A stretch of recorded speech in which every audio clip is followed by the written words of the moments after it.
আছে তারাও বেশ সংবেদনশীল।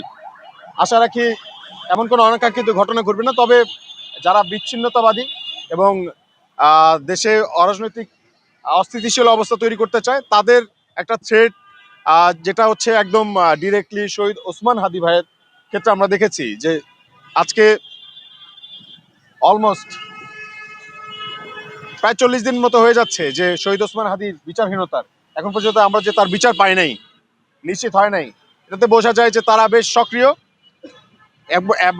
বলা যায় যে একদম আমলা থেকে শুরু করে গভর্নমেন্ট থেকে শুরু করে একদম রুট পর্যন্ত তাদের যে বিচ্ছিন্নতা গোষ্ঠী তারা খুব সক্রিয় আছে।